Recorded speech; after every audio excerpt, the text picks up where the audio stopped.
He said, family comes first. But what he really meant was, do what I say. My father-in-law thought guilt could control us, that emotional manipulation would make us bend, even when he knew our lives were falling apart. But this Christmas, I decided to teach him something he'd never forget, that love isn't measured by obedience, and that guilt can go both ways. If you've ever been guilt-tripped by someone who thinks they can control your choices, hit that like button. Because today's story is about turning manipulation into poetic justice. My name's Rachel, I'm 32, and my husband Mark works exhausting contractor shifts at shipping yard in Portsmouth, Virginia. We've been married 6 years, and honestly, every year around the holidays, the same drama repeats itself. The guilt, the sighs, the not-so-subtle phone calls that start with, "We just miss you so much," and end with, "It's not the same without you here." Every December, we know what's coming, and every December, we hope maybe this time, it'll be different. But this year, things were rougher than usual. Mark was barely getting 2 days off work. If he missed more, he could lose his full-time status and have to start over next month. On top of that, our pets couldn't be left alone. Our sitter was away, and a storm had just torn through our roof, draining our savings. We were tired, physically, mentally, emotionally. We needed rest. But try explaining that to my father-in-law, George. George is one of those men who believes family means doing things his way. He's the type who smiles politely in public. But behind that calm voice is a man who's perfected the art of guilt. He never yells. He just presses it, soft and slow, like a piano key that echoes in your chest. A few nights before Thanksgiving, he called again. "You know, Ratch," he sighed, "your mother-in-law hasn't smiled in weeks. She misses you. You can't put a price on family." I bit my tongue, so hard I nearly tasted blood, because we just visited them 2 months ago, right after a family funeral. We'd spent days helping cook, clean, comfort, and organize. But apparently that didn't count, because it wasn't on his terms. Then came the classic guilt trip. "You've made it a tradition to come every few years," he said. "Breaking that now, well, it'd break your mother's heart." That line, that knife disguised as love. It wasn't about affection. It was about control. He wanted to make us feel selfish for having limits.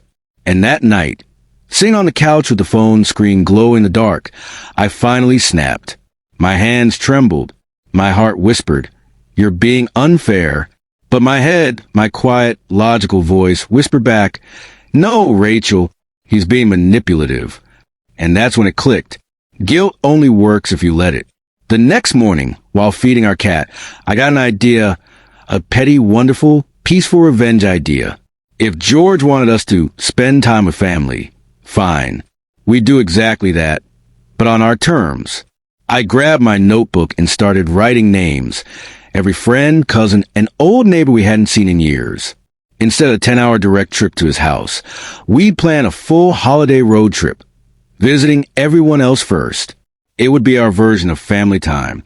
By the time we'd finally arrive at George's place, we'd have 1 day left and 0 guilt to spare. When Mark woke up, I showed him the list.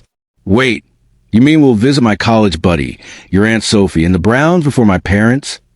"Exactly," I grinned. "We're just following your dad's advice, spending time with loved ones." Mark laughed. For the first time in weeks, he looked genuinely relaxed. We booked flights, rented a car, and sent cheerful, "Can't wait to see you soon" text to everyone on the list. 2 days later, George called again. I could already hear the manipulation loaded into his tone. "So, have you booked your flights yet?" "Yes, actually," I said brightly. "We're making it a full family trip this year. We'll see everyone." Silence. Then, that sharp inhale. The one that always comes before disapproval. "Oh, so you won't be staying a whole week?" "No," I said sweetly. "We'll only have 1 full day left by the time we get to you. But hey, at least we'll still be together for Christmas dinner." The pause that followed could have frozen air. Finally, he muttered something about schedules and hung up. I swear, I could hear his ego deflate through the phone. 2 weeks later, our trip began, and it was everything we needed. Long drives, cheap motels, laughter that echoed through car windows. We spent 3 incredible days with people who loved us for who we were, not for what we could provide. No guilt, no silent tension, just warmth. We baked cookies with my aunt. We stayed up late talking with old college friends. We even detoured to see a cousin we hadn't hugged in 5 years. And through it all, something inside me healed, the quiet ache of always being made to feel not enough. By the time we reached George's house, I felt lighter than I had in months. When he opened the door, his smile was stretched tight, polite. Long trip? The best one yet, I said, stepping past him. Dinner that night was stiff. He kept dropping subtle hints about next year and making more time for family. But this time, every guilt-laced word rolled right off me like water on glass. He'd lost his grip, and I think he knew it. The next morning, as we packed to leave, George stood by the window, arms crossed. You know, your mother really wanted more time with you. I know, I said softly. We'll plan another trip soon. Maybe February. No rush. And just like that, the old script broke. No argument. No apology. Just a quiet surrender. On the flight home, Mark reached over and squeezed my hand. You know, he said, smiling, this was the first Christmas I didn't feel trapped. I looked out the window at the clouds glowing orange in the sunrise, and that's when it hit me. Sometimes revenge doesn't need chaos or shouting. Sometimes the most powerful revenge is peace, the kind that makes manipulators squirm in their own silence. If you've ever dealt with someone who uses guilt to control you, remember this. Boundaries aren't disrespect. They're self-respect.